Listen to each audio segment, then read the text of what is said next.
Et nous sommes donc ici sur la plateforme 3D Experience dans notre navigateur web et je suis ici dans une application qui me permet de parcourir mes fichiers, d'organiser mes fichiers.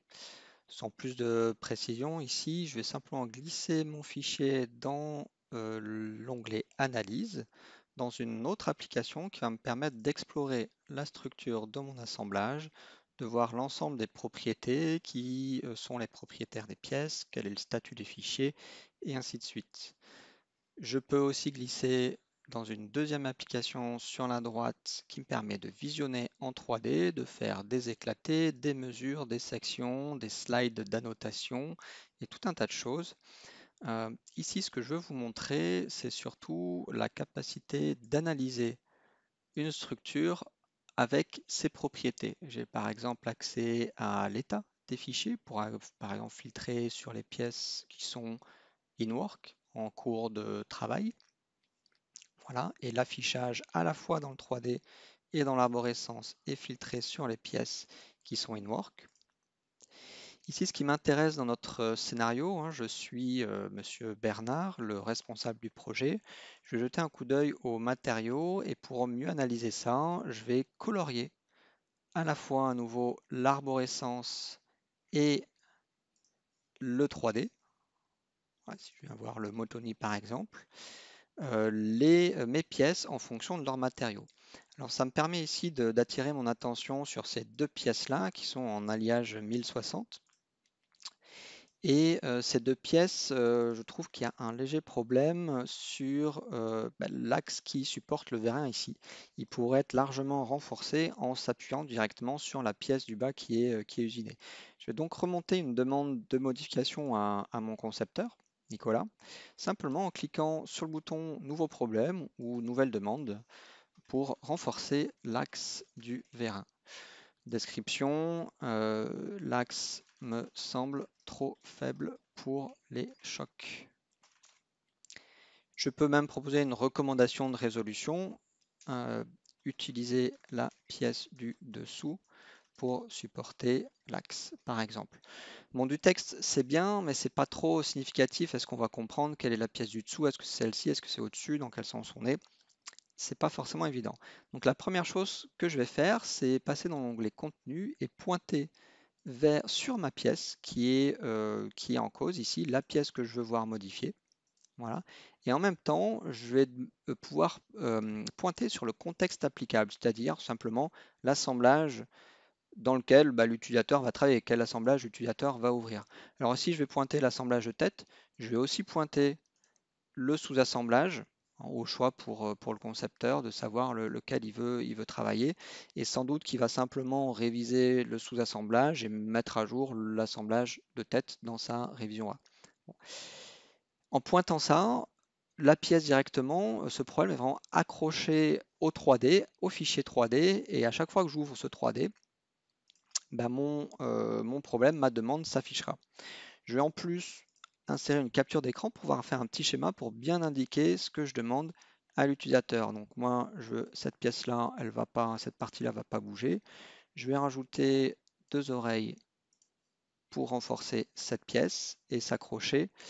Alors, je vais prendre un petit dessin libre. Je vais me mettre en vert ici, par exemple. Hop, voilà, pour dire moi que je veux une vis. Et puis, je vais simplement en noir dire je veux plus aller jusque-là au niveau de l'axe.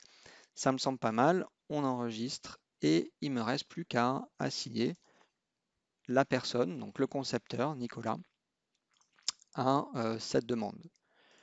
Lorsque je clique sur débuter, il va envoyer le screenshot sur la plateforme et je n'ai plus qu'à regarder en fait dans ma liste des problèmes, des demandes, renforcer l'axe du vérin, je retrouve l'ensemble des fichiers et je le passe simplement à actif. En le passant à actif, l'utilisateur Nicolas va recevoir une notification. Donc je suis maintenant dans la peau de Nicolas, le concepteur. J'ai aussi mon tableau de bord ici, ma page. Et je vais voir l'ensemble des problèmes qui me sont assignés à moi-même. Et il suffit simplement de glisser un problème dans le viewer, un nouveau 3D, pour voir tous les problèmes accrochés à cette pièce Et notamment, je vais pouvoir retrouver mon problème en question avec la capture d'écran, mais je vais pouvoir aussi retrouver les autres demandes, nouveau logo, nouvelle pointure et ainsi de suite. Ici, pour commencer le travail, je vais simplement prendre la moto et la glisser dans SolidWorks pour l'ouvrir. Les fichiers sont téléchargés en local sur mon poste et sont ouverts dans SolidWorks. On va directement venir ici sur ce sous-assemblage qui contient mes deux pièces. Voilà. Et alors, les fichiers ici sont à l'état release, c'est-à-dire qu'ils sont déjà approuvés, donc je ne vais pas avoir le droit de modifier ces fichiers-là. J'ai simplement besoin d'en créer une nouvelle révision. Voilà. Renfort. Hop. De l'axe. Une petite note pour savoir pourquoi je crée cette nouvelle révision. Et à ce moment-là, la plateforme 3D Experience me crée un nouveau fichier en révision B, me la met dans mon cache local, la remplace dans le fichier qui est ouvert. En plus de ça, il va verrouiller les fichiers pour que je puisse commencer à travailler directement dessus. Toutes ces informations, je les retrouve aussi directement dans ce petit cadre-là qui affiche habituellement les états d'affichage. Et je vois que les fichiers ici est verrouillé. Donc je n'ai plus qu'à ici faire ma modification. Voilà. Et puis à réenregistrer les fichiers sur la plateforme.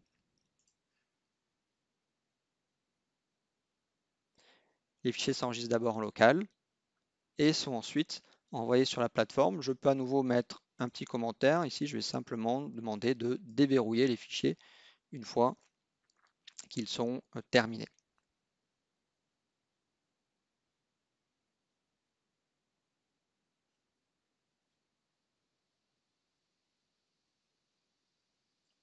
Et voilà, les fichiers sont envoyés sur la plateforme.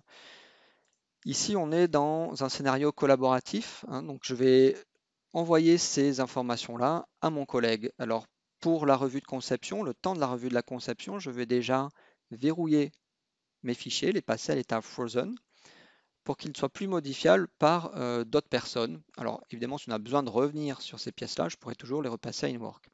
Et pour dire à mon collègue que j'ai corrigé son problème avec cette nouvelle révision, je vais pouvoir glisser ces fichiers-là directement sur le problème et les noter en résolu par et les attacher.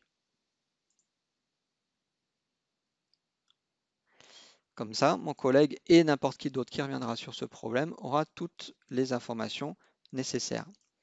Ici, je n'ai plus qu'à avertir mon collègue que j'ai terminé de corriger cette demande et je passe ce problème en review.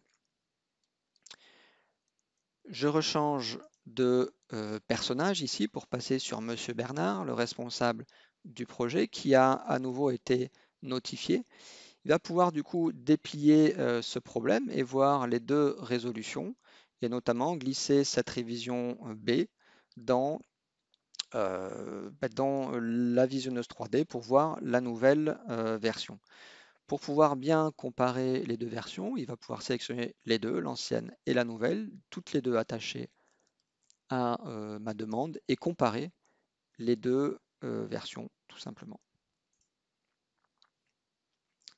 L'outil de comparaison va superposer les fichiers 3D, m'afficher côte à côte les nomenclatures, ce qui va me permettre de facilement voir les nouvelles propriétés et puis masquer ce qui est identique, masquer ce qui est déplacé et se concentrer juste sur la nouvelle version. Si ça lui convient, il lui reste simplement à prendre ces deux fichiers et à venir les approuver.